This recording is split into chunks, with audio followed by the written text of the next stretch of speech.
Cooper. Cooper with a great chance. Cooper must make it four.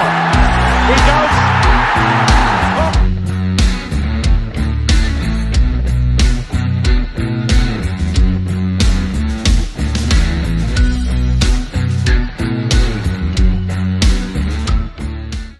The Full-Time Review Show is supported by and brought to you by Saltire Energy, the global market leader in specialist drilling equipment rental, and also by Craig International, a truly global company with 10 offices strategically placed around the world. The future of global procurement is very safe in their hands. And I'm absolutely delighted to welcome to the team Steadfast Scotland, manufacturers of high integrity stud bolts and special fasteners. They are globally recognised as your market leader. Thanks for coming on board, guys. These were the pre-kickoff scenes at Pittodrie last night. Weren't they absolutely magnificent? It was a fantastic display, as it always is, put on by the team who continue to excel. Unfortunately, as great as things were off the pitch, on the pitch, it didn't quite go according to plan. But it was only a narrow 1-0 defeat to the league leaders last night, with Hatate scoring with only 12 minutes to go. 18,403 were in attendance at Pittodrie last night, which means, unfortunately, we've lost some ground on the league leaders, and they also have a game in hand. With Rangers thumping Kilmarnock last night, they've closed the gap on us. Next up for the Dons, it's a home tie against 9th placed St Johnstone. Hi everybody, how you doing? A very warm welcome this Thursday night to Ali Beg ABTV. After our narrow defeat against Celtic last night, what a fantastic shift I thought the boys put in. Oh, and just on another night, you never know. All that was missing last night was a killer touch, a killer instinct. The only difference was they took their chances, we didn't take ours. Overall, I thought we matched them toe-to-toe, which was hugely encouraging considering what happened a few weeks ago at Hampden. Fantastic, out of possession, drilled, organised, compact. When we didn't have the ball, we were straight into shape and we made life really uncomfortable and very testing for Celtic last night. And if we can continue the way that we are currently with those type of performances, I think we're in for a very few exciting years under the leadership of Jimmy Tillin. It was refreshing. It was a breath of fresh air. And on another night, we could have come away with something. Any other team, I think we win that game last night. Any other team. Esther's chance, right at the death. Oh, that little flick from Carter Vickers. It's all it needed to take it over the bar. Leighton's chance, 2 minutes before they scored. A little bit more composure. It could have been oh so different. So for me personally, lots and lots of positives to take from the game. No negatives. What I've done is I've spoken with our football analyst, Andrew Budge, who spoke to me earlier today. We've put together quite a comprehensive analytical segment for you, and I really hope you find it of some interest. And it just shows how well the boys played last night and how, with some different decision making and a little bit more composure, we could have taken Celtic last night. So it's food for thought going forward. Usual drill, get in touch please. Let me know how you're doing. Let me know your general feelings about the game overall. We've got the usual bits and pieces. Got a couple of quotes from Jimmy Tillin, got the match stats for you. Usual stuff. But let's start with the team, because very much like at the weekend, Jimmy was bold and he made 6 changes to the side. 6 again. So Ross Doohan came in for the injured Dimitar Mitov, and wasn't he absolutely superb? I thought he was magnificent. We'll come to the clash in just a moment. No doubt that will come up in conversation with the clash with Kyogo. So, Nicky Devlin. Oh, sorry. I don't think that's the right team. Because that should have been... Sorry. Should have been Rubicic in there. Yeah, let me just... sorry, guys. Let me get rid of that. Let me get rid of that, because that's not the right team. Sorry about that. So, 6 changes. So, Ross Doohan came in. Toppy came in for Leighton Clarkson. Shinnie came in for Antti Palaversa. Nisbet came in for Esther Sokla. Duke came in for Shaden Morris. And then Ruby came in for Angus MacDonald. And Ruby made his 50th appearance for Aberdeen last night. I thought we were great at the back. And very much like singing the praises of Ross Doohan, I also would like to take a moment to say how fantastic I thought James McGarry was last night. Came in for a lot of stick, unnecessarily so, I thought, after the game at the weekend. And I thought he put in a fantastic shift last night against one of the better players in the Scottish Premiership in Kuhn. I think he kept him quiet all night and offered him very little opportunity to get in behind us and get dangerous balls into the box. It was limited, let's put it that way. So I thought he put in a fantastic shift last night, and I hope he's probably done enough to keep his place in the team going forward. Most certainly giving the manager a headache now, because Jack will probably be fit for the St Johnstone game. So what does he do? A fantastic selection headache to have. Right, so let me get rid of that. And I'll get rid of that. Sorry about that, team. I don't know what happened there. So, let's get Andrew. I want to get Andrew there. Okay, there's Andrew. And then we'll take Yimmy. Okay, just let me clear the line again. Sorry, guys, bear with me. Just want to do this, and then I'll get you guys on. Just want to fill out the timeline for you for everything that's coming up a little bit later. Yes, let's not forget that. And one last item to go in, and then we're all done. And then we can crack on with the show. There we go. Okay, so, match stats. So 26.2% of possession to their 73.8. I think that's quite a shift. Oh dear. 8 shots to their 15, of which 4 each were on target. This is what I found quite interesting. Touches in the opposite box. Look how many they had in our box compared to how many we had in their box. But look at this. Successful passes. That absolutely blew my mind. It blew my mind. Nearly 400 passes more than what we did. If there was a criticism, that would be my only criticism last night, was that we were guilty of giving the ball away too cheaply. And when, like what Andrew's going to describe in just a moment, when passes were on, we didn't quite take them. So, but that sort of shift in how many successful passes they had to ours is most definitely something to think about going forward. And again, how we might need to improve if we want to keep in touch with Celtic. So, all right, let's get Andrew on. So this is a 6-minute segment for you. We've gone quite deep into the analysis, so I really hope you enjoy it. And then I'll bring you guys back on the other side. Here's Andrew Budge.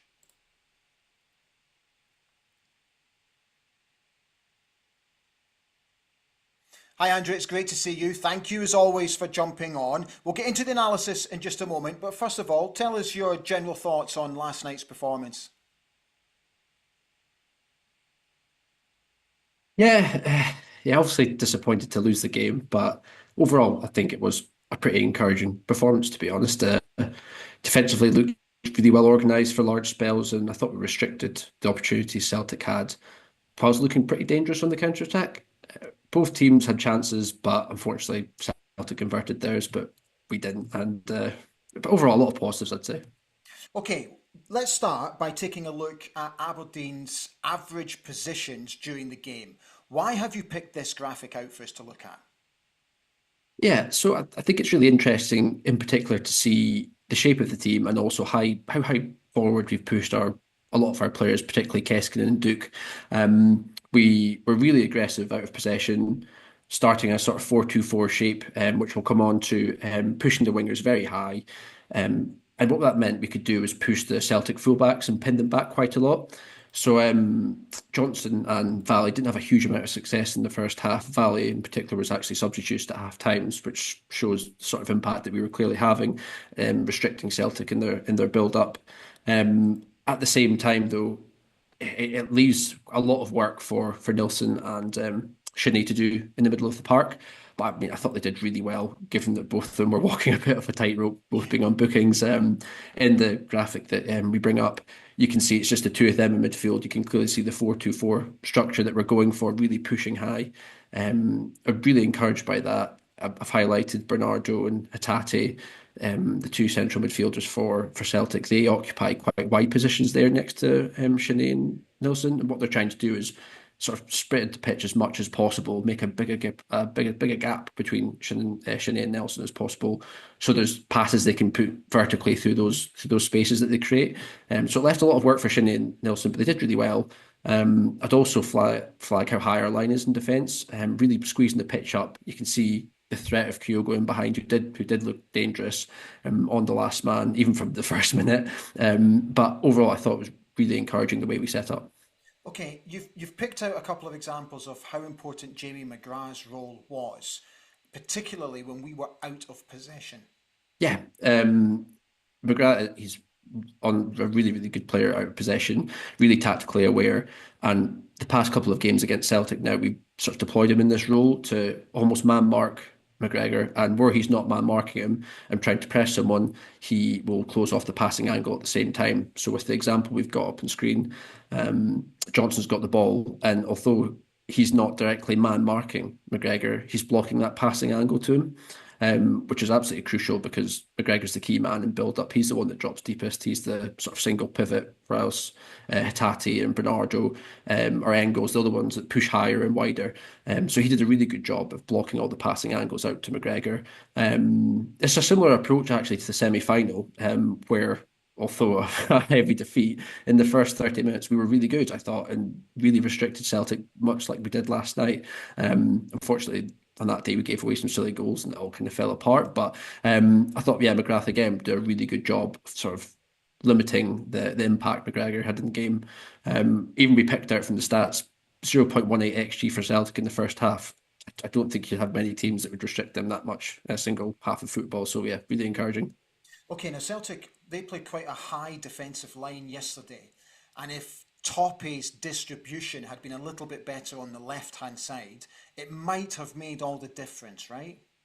Yeah, we had quite a lot of success exploiting the high Celtic line. They do really push up to the halfway line, and that does leave a lot of space behind them to exploit, especially with the pace of Duke and Keskinen on the wings. I thought Nilsson and Shinnie were really quite good at sort of creating little bits of space for themselves and firing these diagonals into both Duke and Keskinen.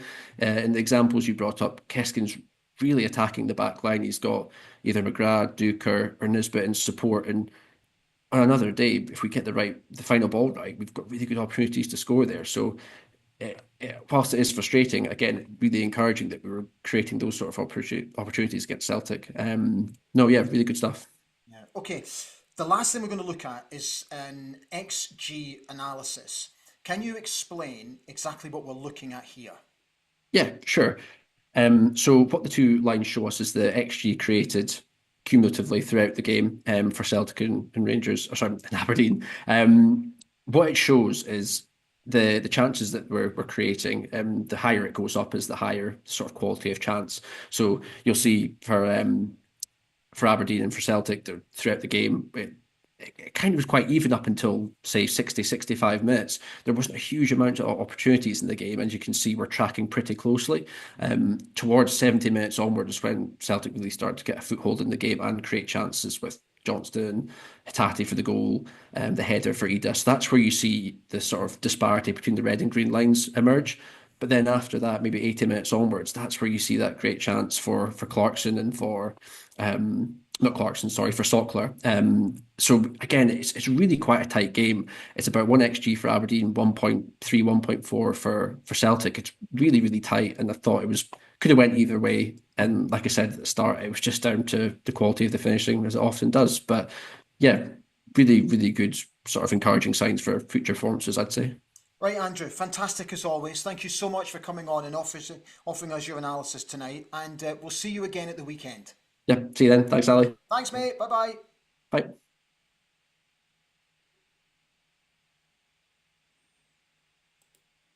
Thanks so much, Andrew. This is what the manager had to say after the game. It's good that we were competitive. That's what's important for us, that we were compact, that we looked strong as a team. So I'm happy with the performance, but not so happy with the result. He went on to say, we were very disciplined and worked really hard, and I think maybe a draw was a fair result because of the chances both teams created. It was tough to not get a point, but also I am proud of how the players are competing and how they push each other. I think Jimmy would have taken plenty from that game last night. Plenty food for thought, plenty of positivity. Right, guys, let's get you on. So Gordon Keith Ritchie first came on. Hi, Gordon, how you doing? So he said, good evening all. We played well last night and we were unlucky not to get a draw. But after last season, we are in a far better situation and we have to dust ourselves down and make second place ours. Kaiser said, how was the rugby tackle on Nielsen not a penalty?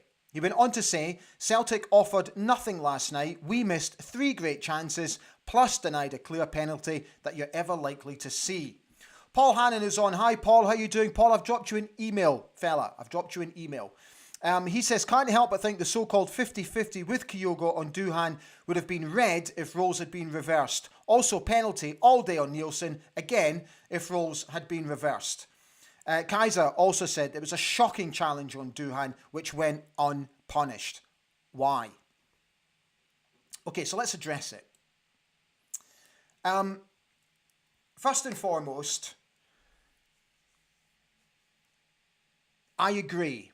I think if that had happened at the other end of the pitch, I think we would have seen a different decision. Now, that's not me playing skullduggery. That's what I genuinely think. I think it was reckless at best. I don't think, and I'll be totally transparent here, I'll be totally honest. Kyogo is not that type of player. He's not a player to make a rash challenge, to go out to purposely hurt somebody. Eyes were on the ball, and I just think it was an unfortunate clash. I don't think there was any intent, but I do think it was reckless. Where I will give Kyogo praise is that he stayed close to Ross the whole time to make sure that he was okay. And I tip my hat to him for that. But when it comes to the challenge, I don't think there was intent, but I do think it was very reckless. And I'm surprised it went unpunished. But I'll give him credit where credit's due, because he did stay with Ross the whole time to make sure he was all right.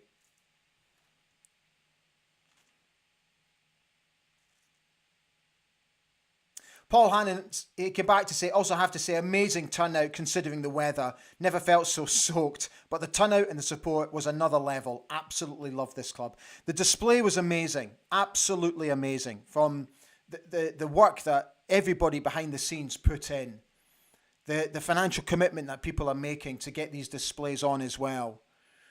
And Pittodrie looked absolutely magnificent last night, and the atmosphere garnered from it, I'm absolutely convinced helped the boys put on a really good performance last night. And, the full-time scenes again, everybody staying behind to clap the team off the park. Pittodrie's a really, really good place to be at the moment, I think. A really good place to be, and long may it continue. Colin Gale says, the media correctly have declared the league title has been decided. It is a poor reflection on our league that it's all over by the 5th of December. However, I'm very pleased with our team so far. Richard Mickey came on to say, we tried evening. We tried. Good evening, Ollie says. We need to start winning again, starting on Saturday. John Grant says, we played decent and only if we'd been more clinical up front, we would have got something out of this game. Doohan and McGarry far exceeded my expectations and more players getting game time. It's also great to see Dante back getting some game time. Put the ball in as well for Esther. So made an impact straight away. John Grant says, I hope we can carry the threat against weaker teams. Robert Fowler is here. Hi, Robert. How are you doing? He says, impressive Paul Vara when he came on. A true athlete has to play from the start on Saturday. Gavin Wilson says, we earned better last night. Kyogo's foul on Doohan was shocking. If it was the other way, it would have been a red. Nielsen foul was a penalty to us, but let's get on to the next game.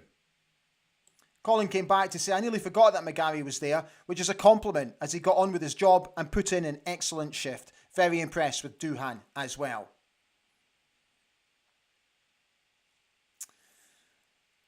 Cammy, I take your point, but, you know...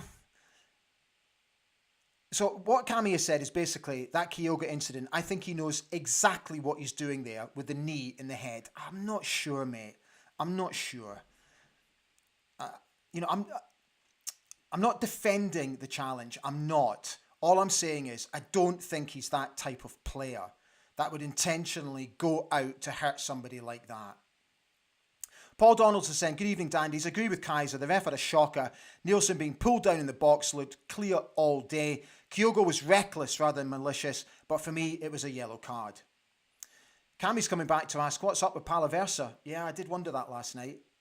Gavin said the funniest part of the game was when the ref was telling him off, but Nielsen was talking 100 miles an hour back. Can't be bothered says, good evening, hope we're all well. Good to see Paul Vara is ready to go from where he left off. Still don't get what's going on with Palaversa. Paul Donaldson said, disappointing result, but decent performance. No complaints about the effort from the lads. Need to keep that up in all our other matches. Thought we deserved a point, at least he says. Cammy said it's a massive game on Saturday. Must win, or else we're really letting the teams below us get within touching distance. Yeah, we need to go into this sort of mini break now with a win under our belt. Not that we want to put any pressure on the boys, but we need to get back to winning ways. Just get that little bit of momentum going. Get another 3 points on the board. That's what we want. And then we've got that mini break before we come back again towards Christmas.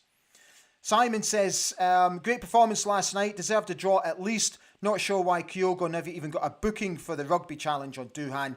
I thought their goal was offside. It wasn't. Unfortunately, Nicky played him on by at least 2 or 3 yards. And I just wish, the only criticism of Nicky last night, I just wish he'd had a quick glance across the line to see his own positioning.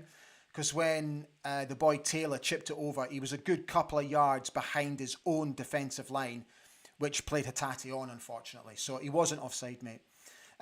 Simon came back to say, we really need to get a striker. I don't think Nisbet is the man, I'm afraid to say. You're entitled to your opinion, Simon. Absolutely you are. Johnny Wilson said, we gave them a game. Final pass and finishing let us down. Musical Box is on, wishing everybody a good evening. He says, poor conditions yesterday, but both teams had to deal with them. A lot of you are talking about how fantastic it was to see Dante back last night. Barry's here. How are we doing, Barry? He says, team gave their all yesterday. I'm proud of the team. We can only improve, and next 2 games has to be 6 points. Barry came back to say, great display. First ever full stadium display. Oh, it was so good, wasn't it? Really good.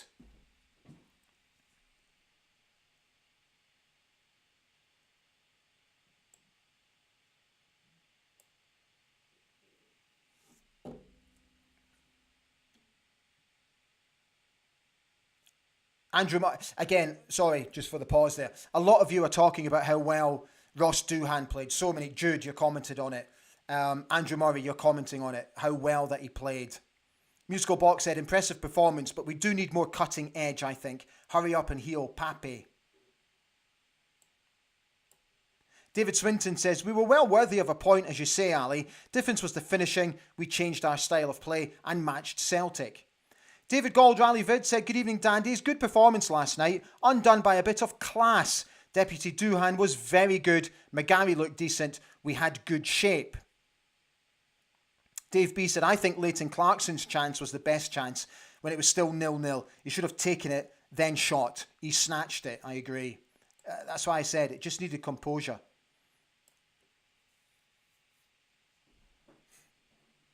Ian Fitzgerald said, it's good we can compete with Celtic given the massive difference in team cost. We're still in a good position. Dust off, on to the next one. Ian McIntosh, Celtic far from their best is the reality, but Aberdeen gave it a good go.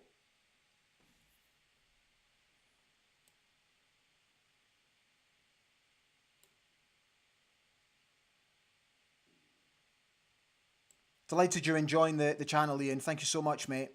Adam Binney says, we were unlucky against Celtic. Like Yemi said, we deserved a point. We need to get back to winning ways on Saturday. Ian Taylor Art is here, wishing everybody a good evening. Barry Cool is also saying, next 2 games, 6 points is a must. Peter Byrne says, a lot of the passes that Celtic made were between the centre-backs and goalkeeper. Good point, Peter.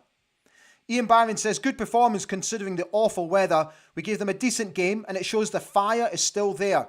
In recent seasons, it would have been sit back and let them dictate possession. Exactly, that's what's the breath of fresh air.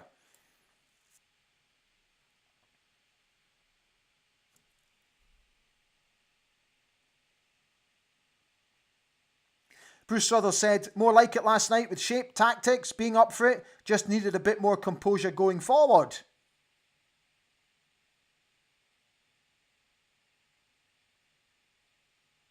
Sandra McPherson has said, hi Sandra, how are you?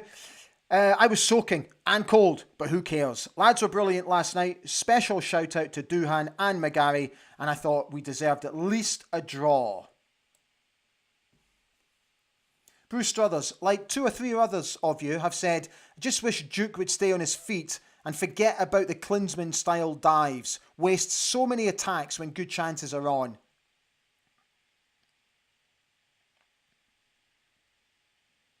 Transmission GGB says, I'm sick of refereeing in this league and the fact we had 2 players booked. That's after 2 or 3 bad challenges on the keeper and Shinnie was taken out and Duke too.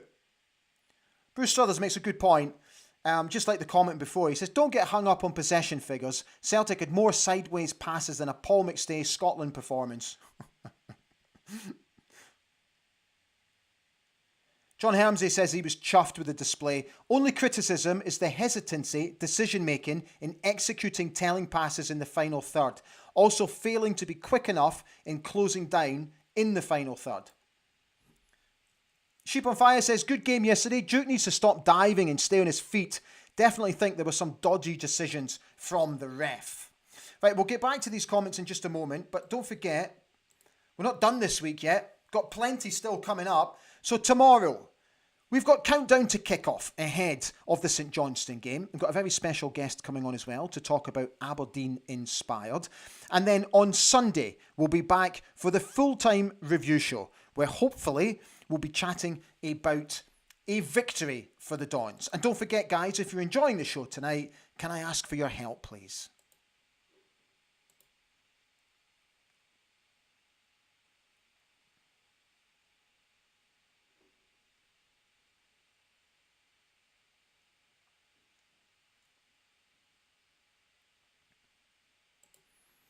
Thank you as always. Keep subscribing. The figures are getting up every single day. Keep liking. It just helps. Just helps. Gets us up on the YouTube algorithm stuff. All that technical jargon. But it just keeps pushing the channel further and further up the old page.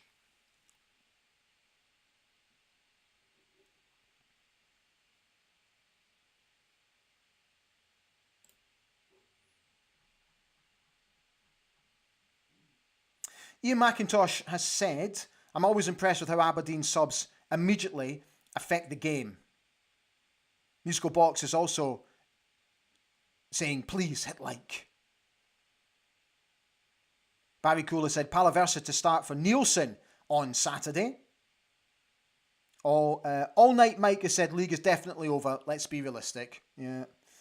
Paul Donaldson said, saw the weather forecast for Saturday afternoon, almost the same as last night. Need to keep the ball on the ground and hopefully we'll be okay. Rizia said, our shape and compactness was so good to see. Full of energy for me, which was also great to see. We've struggled recently with energy. Full confidence in JT. Thanks for coming on, mate. I think that's the first time you've been on.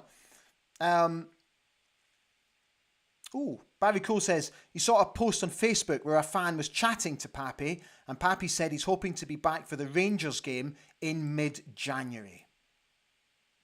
Transmissing GGB is just reminding everybody, remember, this is a work in progress. We'll be back to winning ways. Ricey came back to say Palaversa has had major injury issues, so I suspect he'll be taking it easy with him, not too much of a risk. A lot of games coming up.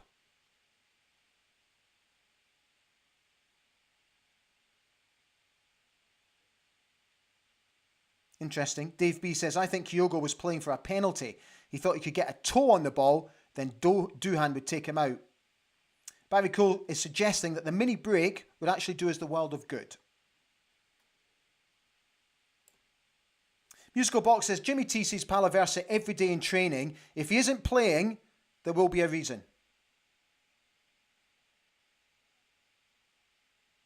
Ian McIntosh comes back to say, no chance would Kyogo deliberately injure an opponent. He was genuinely concerned for Duhan. Rising, again, makes an excellent point. He says, we have 7 games now until we face either Celtic or Rangers again. They are winnable games. We should be looking to get minimum of 15 points, but looking good for at least 18.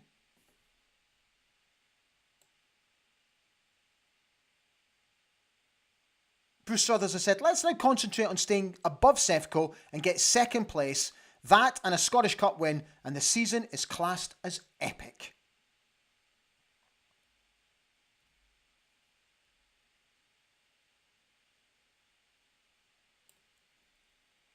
Busted Crunk. What a great name. Busted Crunk. Welcome to the show.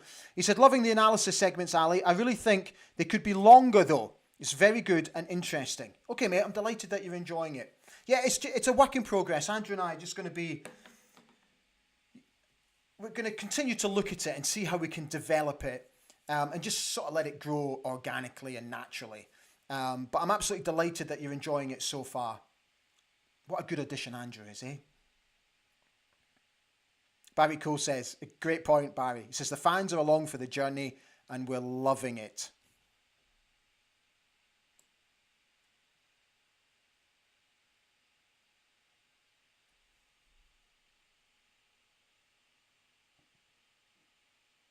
John McLean said, I thought both sides played well under bad conditions. That was the hardest game we have had this season. Right, I think we are done. Let me just see if there's a couple of more comments at the bottom.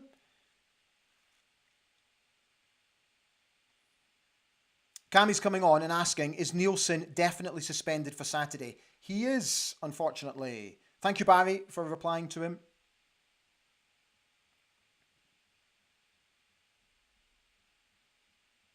Musical Box, let's leave it with this. He says, we've improved massively. This is a long-term project. One window has improved our team beyond recognition. Can't wait for the January window. There you go. Guys, thank you so much for coming on tonight. Thank you for leaving all your comments, as always. I really hope you enjoyed the show. No need to be down, I don't think. No need to be despondent. For me, plenty of positives going forward. I can't wait now for Saturday. Oh, I really can't wait for Saturday. And I'll see you again tomorrow night. Usual time, 19:03. Usual place, Ali Beg, ABTV. Enjoy the rest of your evening. Stand free.